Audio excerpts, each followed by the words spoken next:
Hey YouTube, this is Tom at TM Aquatics, and I hope everyone's having a great day.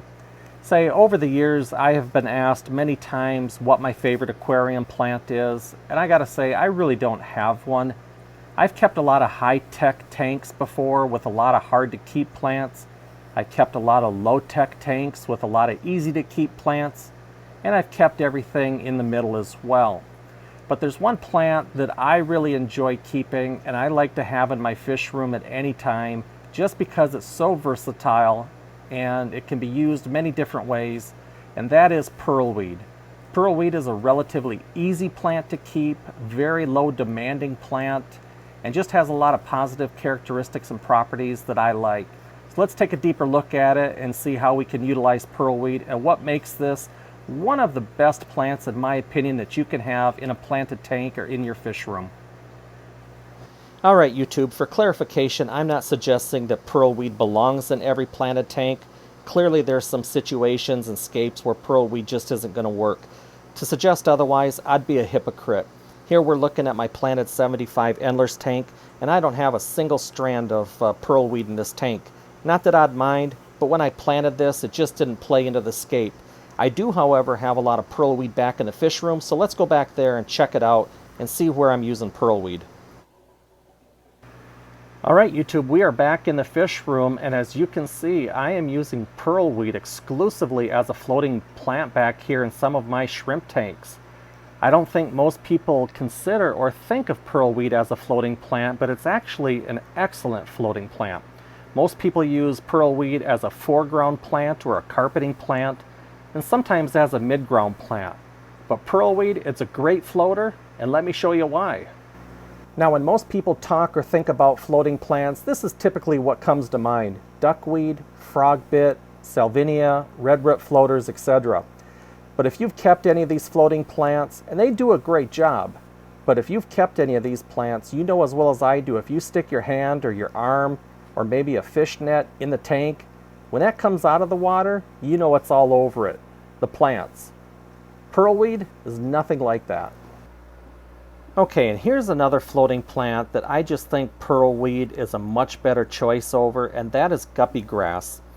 Guppy grass is a great floating plant. It's easy, it's an excellent nitrate sponge, but it does have a couple drawbacks that pearlweed doesn't have. First and foremost, guppy grass can really grow out of control. You're looking at this 40-gallon long tank, and I didn't start with much more than maybe a softball-sized portion of guppy grass, and it has quickly, completely consumed this entire tank. What I also don't care for much about guppy grass is that it can melt easily and fall apart and break apart, and you can see that piece floating through the water right there. If you can see down here, my intake, my pre-filter intake on this AquaClear 70 is completely covered in guppy grass to the point where it's almost clogged. In fact, there's hardly any flow going through that filter, and I clean that off every 2 days. So guppy grass can quickly overtake a tank, it breaks apart, and is what I consider a very messy or dirty plant. So again, what I really like about this pearlweed, again, it's not too demanding, a little more so than like your guppy grass. But I can get in here, I can play around with this stuff. I can get in here and do my tank maintenance, and this stuff just is not going to stick to my hands. It's not going to break apart. You don't get a lot of pieces of these leaves breaking off. So it just makes a really nice floating plant that I think is actually underutilized and really not often considered.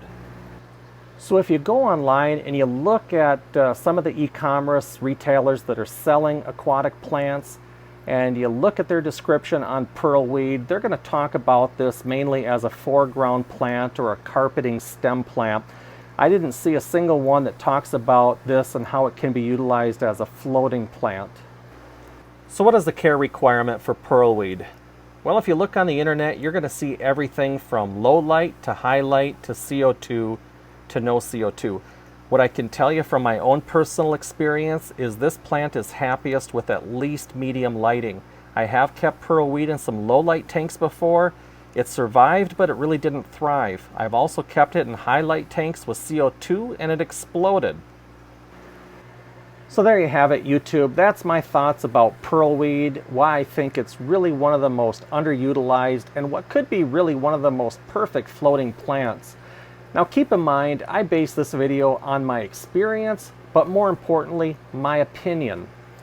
But the next time you're thinking about a floating plant, as long as you have pretty decent lighting, doesn't have to be super high, but as long as you have adequate lighting, you might want to think about pearlweed as your floating plant of choice. Give it a shot, you might be surprised. But anyways, we're going to wrap this up. I appreciate everybody watching as usual. If you have any comments, please post them down below. Any questions down below as well. Hit the like button.